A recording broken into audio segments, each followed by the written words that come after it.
Yes, Roma wines taste better because only Roma selects from the world's greatest wine reserve for your pleasure.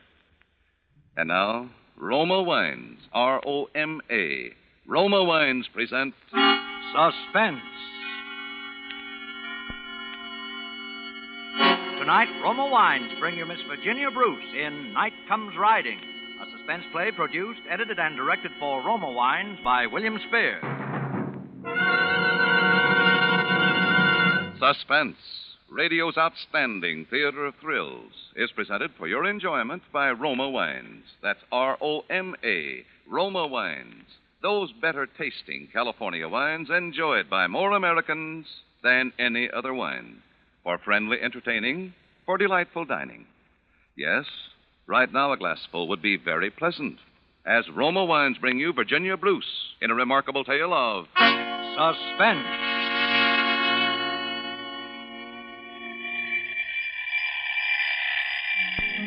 It was a Monday. The most ordinary Monday in the world. Except that I'd stolen an extra 5 minutes doze after the alarm went off, and I was feeling just a teeny bit guilty about it. Ed always leaves for the office at 9 sharp, so I can't afford to waste a second in the morning. Well, by the time I had the furnace going, the table laid in the breakfast nook, and the coffee and toast started, it was 7:30. That left me 10 minutes more before Ed would be ready for me to run his bath. 10 precious minutes to myself.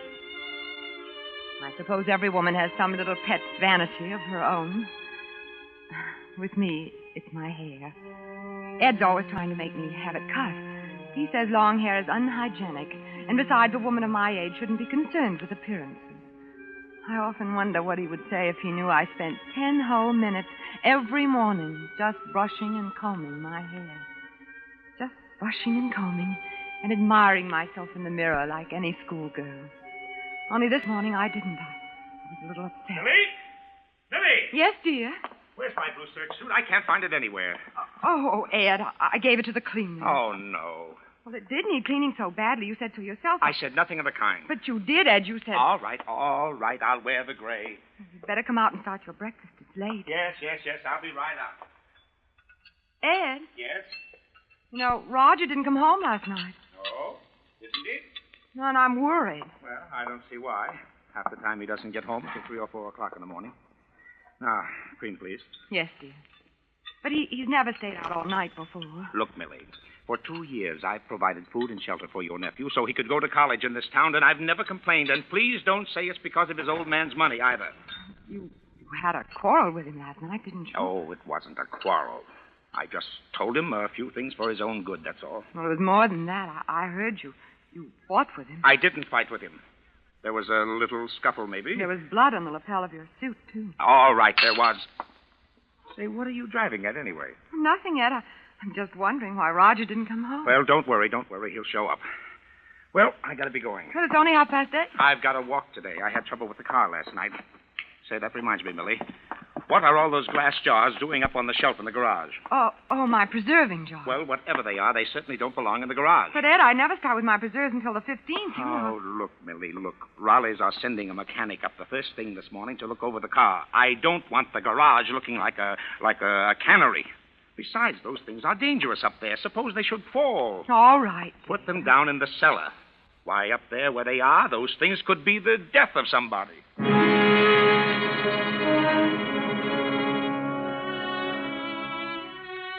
By the time I'd washed up the breakfast things and fed Bobby's my pet canary, it was 10 o'clock. Suddenly I remembered those wretched preserving jars. I was just starting on them when I got a glimpse of something out of the corner of my eye in the shadows behind me. I spun around, my heart pounding away 10 to the dozen, and then I saw it. The hand hanging out of the open window of the car. A very still, white hand. Roger's hand. It was cold when I touched it. Roger was dead.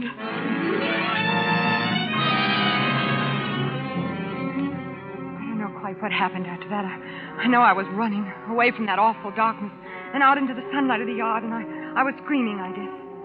Then I must have fainted. Because the next thing I knew, there was a little crowd of people standing around, and someone was holding me in his arms, and that was Duncan. It's all right now. Oh, he's dead. He's dead. It's all right, Mrs. Anderson. It's all right now. Who are you? What? You don't know me, Mrs. Anderson. My name is Duncan Shaw. You fainted. The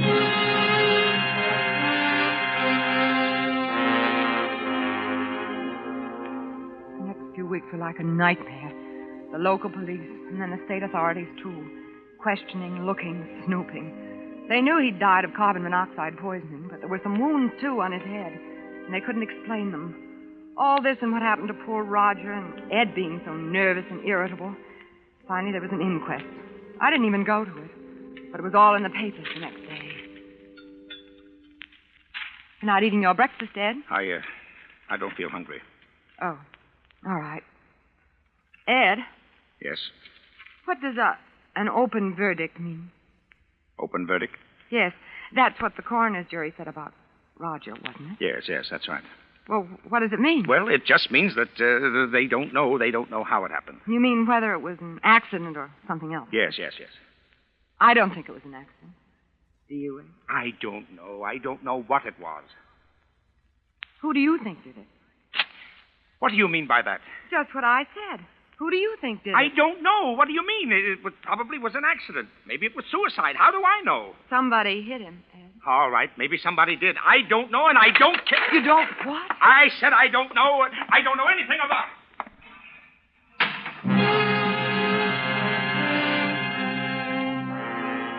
I didn't say anything more. I just watched him as he stormed down the path to the garage. I suppose it was the way I felt about Ed that was the reason for what happened next. I mean, I'd always felt that way about Ed in some ways, I guess, but now it was different and worse. That morning, I was taking a basket of old junk out to the tool shed, and it was heavy, and maybe I wasn't looking where I was going, but as I came around the corner of the house, I ran right into someone who grabbed me by the arm. Oh, I'm sorry. Let go of me. I'm sorry. What do you mean by frightening me this way? I didn't mean to frighten you. Well, what are you doing around here anyway? You don't remember me, do you? No, I certainly do not. I picked you up that day you fainted. I just came around to offer my condolences. Oh, well, thank you. Here, let me help you with that. Oh, no, please don't bother. Oh, it's no bother. Got nothing better to do. Oh. See, I'm a member of that growing army known as the unemployed. Oh, I see. Where do you want the stuff put? Please, I wish you wouldn't. Oh. Very well, I'll be going then. I hope you'll forgive the intrusion. Oh, your foot. Well, what about it? Well, when I dropped the basket, I hadn't realized it. No, dear lady. I'm afraid this wound goes back a little farther than that. Oh, I am sorry. Please forgive me. Oh, it's all right. But really, I feel terrible. A veteran and no job. And here I've been... There must be something I can do to make up for... Oh, don't feel that way. Perhaps... Believe me, this isn't charity. Perhaps you'll let me make you some breakfast. Breakfast? Well, Well, then, that's settled. Come along. You must be a stranger in these parts. You might call me that. What in the world ever brought you to a little out-of-the-way place like Richmond? Oh, this and that. Anything more you'd like to know? No. You mustn't think that I... Well, here we are. Just sit down and make yourself comfortable, and I'll have something ready in a jiffy. I've been rude. I'm sorry. You're terribly nice, Mrs. Anderson. Oh, not at all. Tea or coffee, Mr... You know, I've forgotten your name. Shaw. Duncan Shaw. And, tea. You know, Mr. Shaw, I've been thinking, and No, I won't be offended. Well, it's just that, my husband's always talking about the state the garden's in, and I never seem to have time to do anything about it myself, and there's a lot of other things, like the mailbox and the fence in the back that's falling apart, and, well, You're sweet. Of course, I couldn't pay very much, so if it's going to interfere with any other plans... No. I don't think it would interfere with any other plans. I don't think it would interfere at all.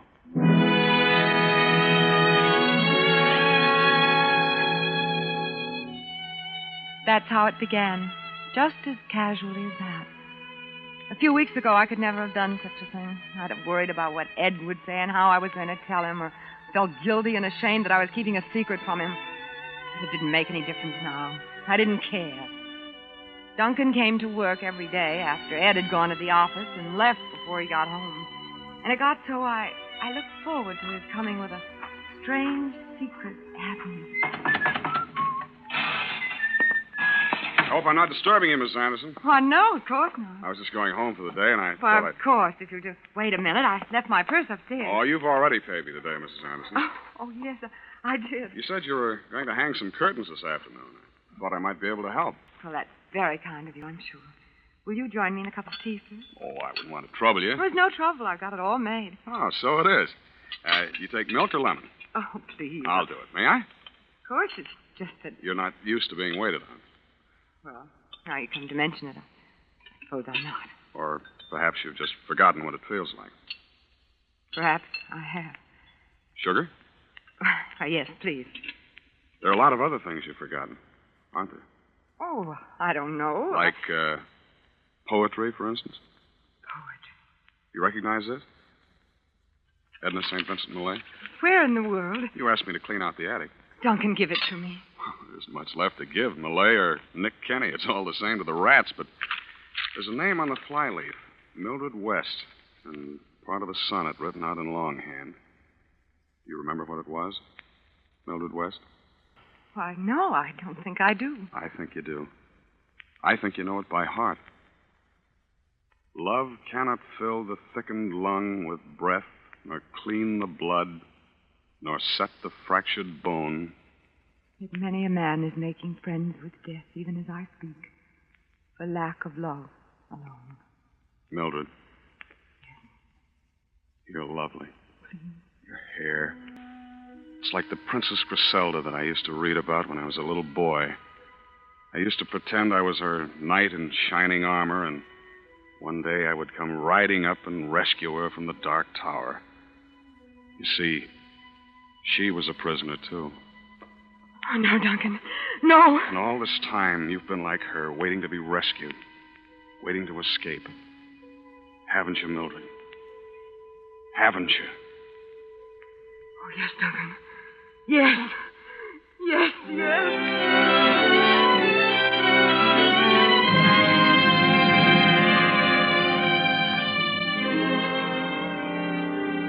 Oh, Duncan, I'm afraid. Of what?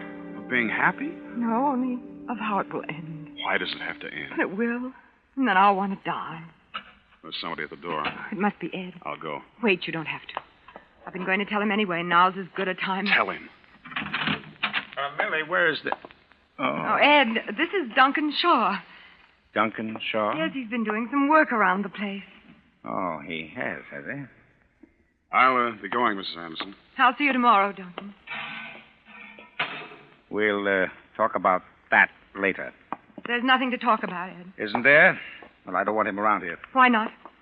I don't like strangers hanging around here. Haven't there been enough of them already? How do you know that he isn't... You sound almost as though you had a guilty conscience, Ed. Guilty conscience? What do you mean? Guilty of what? I haven't put a name to it, Ed, but I could. What are you talking about? Murder.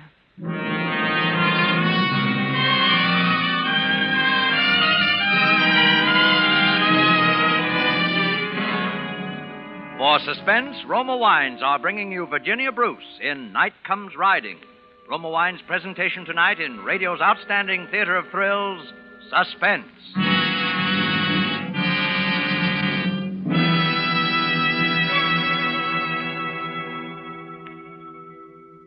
Between the acts of Suspense, this is Truman Bradley for Roma Wines.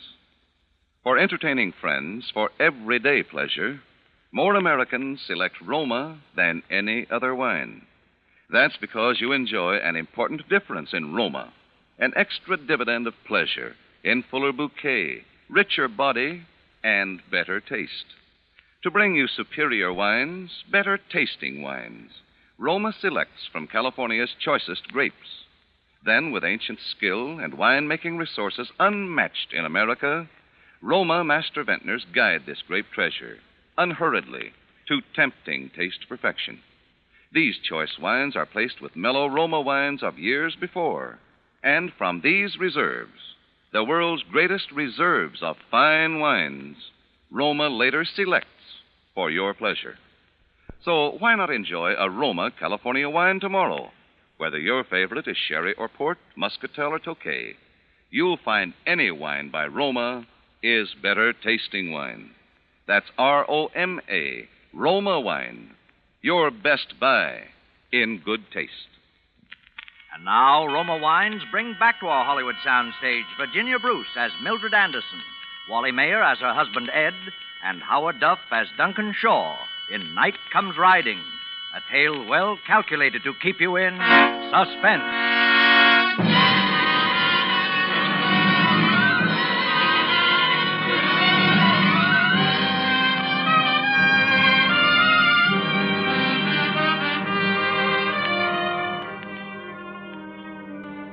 We never spoke of it after that.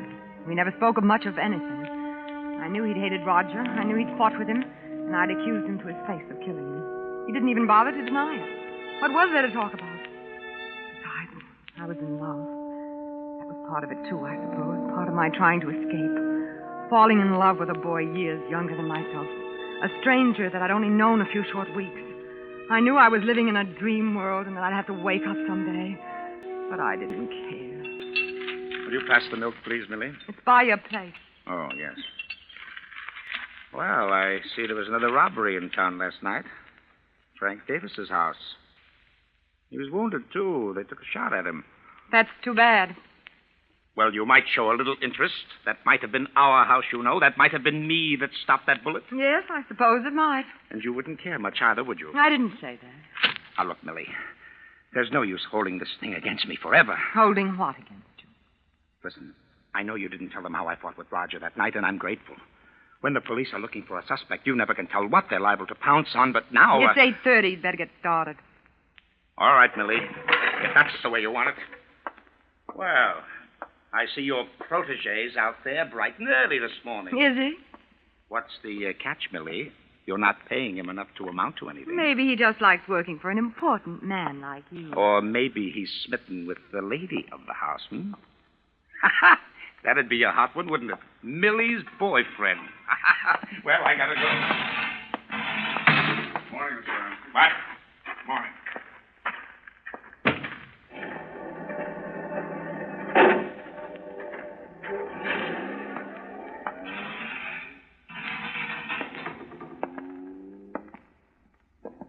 Hello, Griselda. Hello, Duncan. You're beautiful. Had your breakfast? Your hair is beautiful. I'll fix you something. No, wait. Don't you want breakfast? Mildred, I want to talk to you. What? So serious? Yes, serious. What is it, Duncan? I've lied to you, Mildred. Lied to me? Yes. In the first place, I'm not a veteran. Oh, well, what difference does that make? And this gimpy leg, this limp, I didn't get it in the war. I had it long before, and that's why I wasn't in the war. Why, Duncan, why should that make any difference? Listen, remember the time I told you the fairy story, that first time about the Princess Griselda? Of course. I should have told you another story right then. Does it have a happy ending? No. Then I don't want to hear it. Well, you've got to hear it sooner or later. Oh, Duncan, please, if it's... Now, listen. Once upon a time, there was a little boy. He wasn't much different from any other kid born on the wrong side of the tracks. Then, he just happened to be behind the door when the silver spoons were passed out. But he didn't care, and he did have one break. He had an older brother, Mike. Mike was my whole world until he was killed. Oh, Duncan. We hadn't been doing anything wrong, just a gang of kids playing cops and robbers with an old warehouse for props, but to him we were fair game. Maybe we did run away, and it was wrong, but we were just kids, scared kids, so we ran. That's when he started shooting. The first shot winged me in the leg. The next one caught Mike in the shoulder and knocked him down. Who started shooting, Duncan? Your husband. Mike fell forward on his knees. I can still see him, just a kid on his knees in the dirt. And then the next shot was a bullseye. It hit him right in the middle of the back. I wanted to kill him then, but I knew I didn't have a chance. He was a big slob with a gun in his hand protecting the community, and I was just a kid, but I swore then that someday You'd kill him. Yes. And that's why you came back. Yes. And that's why you came to me and... No, Mildred. That was something I hadn't planned on. You see, I fell in love with you. That sort of makes a difference. Killed Roger, too. I know it now. That's another reason. I couldn't say anything before, but... But murder? What's the difference, what you call it? No difference. And after a while, we could go away. No one would ever know. We could really be together, really be free. Oh, free? But Well, we'd have to plan it that way. Something simple, accidental. Duncan. I know. It's horrible to even talk about it, but... No, Duncan, it can be simple. You mean you... Listen, he told me himself this morning. He was reading about the robbery last night. He said it could have been our house. He said it could have been him. Sure. Shot while protecting his home. An accident, one of those things. Does he still have a gun? No. We better do it soon. Yes. Tonight. Tonight? Why not? I'll leave the kitchen door unlocked. All right. What time? He's always asleep by 12. Duncan. Yes. You're not afraid, are you? Because I'm not. Not anymore. Afraid? No. Just glad. Because at last I'm going to kill him.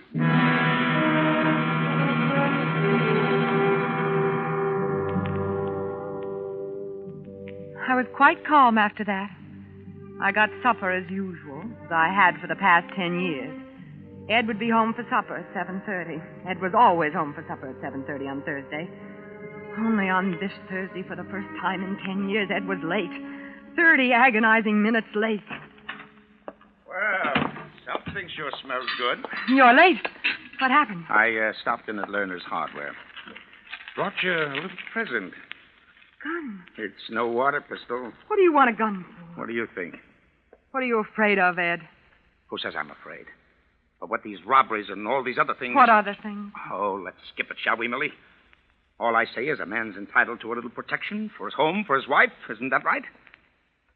Well, when do we eat? I'll dish it right up. Ed. Yes? About the gun. What about it?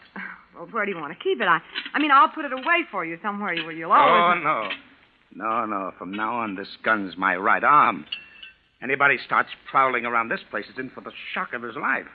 Why, this thing will knock a man down at 50 yards, and any closer... Well, what's the matter with you? You look as if you'd seen a ghost. Nothing. Well, come on, let's eat. I'm starved.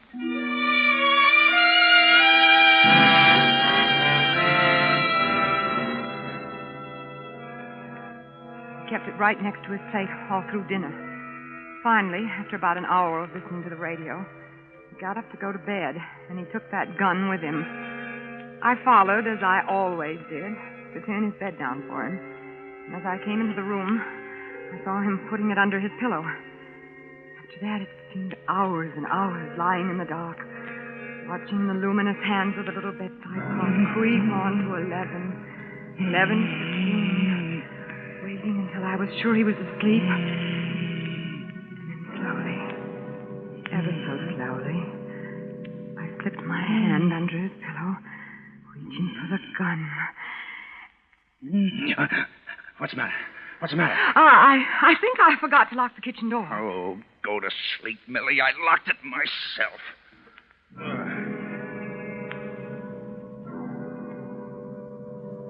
I looked at the clock. Nearly 11:15. There was no time for anything else now. I slipped out of bed and down the back stairs to the kitchen as quickly and as silently as I could. I was just pushing open the screen door when I felt a hand like a vice close on my arm. Are you out of your mind? Oh, Duncan, you've got to get away from here quickly. Oh, have I? But he's got a gun. He got it this afternoon. He's got it with him now. So that's it. I never thought you'd go through with it. Duncan, listen to me, please. He'll kill you. You listen to me. I'm doing the killing tonight. Don't think you can save him at the last minute. Nobody can. What do you think I made love to you for all these weeks? What? Do you think it was fun playing Iceman to a frumpy housewife? Oh, Duncan. You might as well know it. You might as well know all of it. It was me that killed your nephew, too. I thought he was your husband. Now, get out of my way before I kill you, too. Duncan, listen to me. I don't care. I don't care what's happened. But if you go up there, he'll kill you. And I don't want you to die. Maybe I still love you. Maybe I'm crazy, but I don't want you to die. Please. Let go of me. Duncan!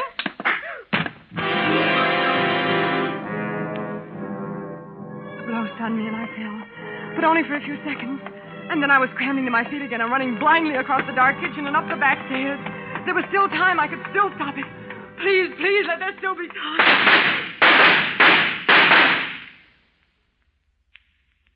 Suddenly it was quiet. Deathly quiet. Then the light blazed out in my eyes, and from what seemed a million miles away... Millie! Millie! I heard someone Millie! calling my name. Millie, I got him. The burglar, I got him. It's all right, Millie. He's dead. Yeah, dead in the mackerel. Look. Well, what do you know? It's your boyfriend, Millie. Your boyfriend, Duncan Shaw.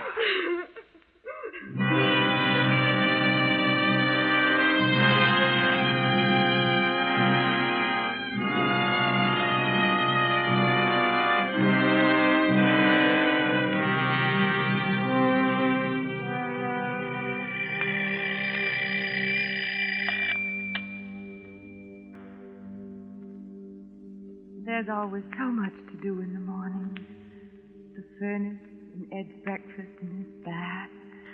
I can't afford to waste a second. Somehow I just don't have time anymore to brush my hair. It's too bad. Because I've always had lovely hair. Once someone said I had hair like a princess. Like a princess in a fairy tale.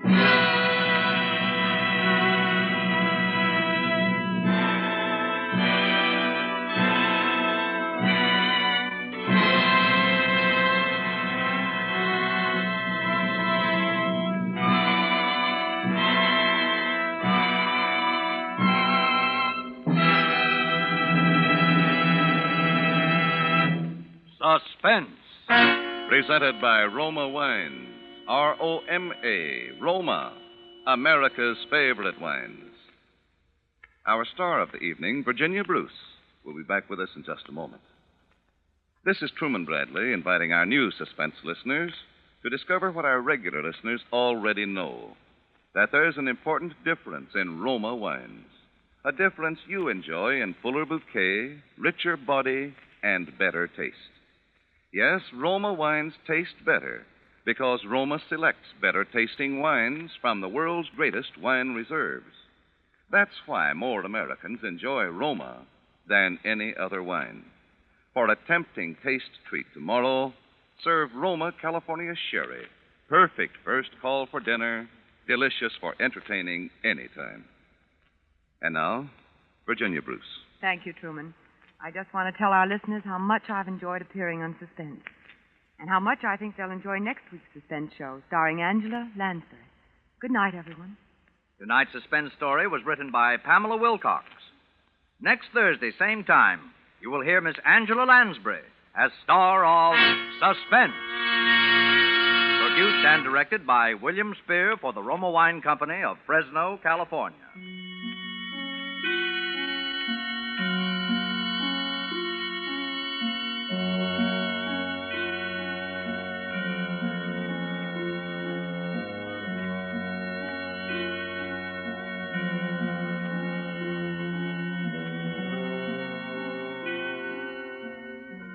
Stay tuned for the thrilling adventures of the FBI in peace and war, following immediately over most of these stations.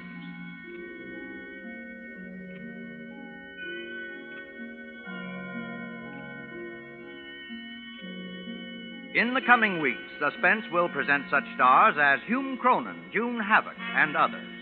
Make it a point to listen each Thursday to Suspense, radio's outstanding theater of thrills.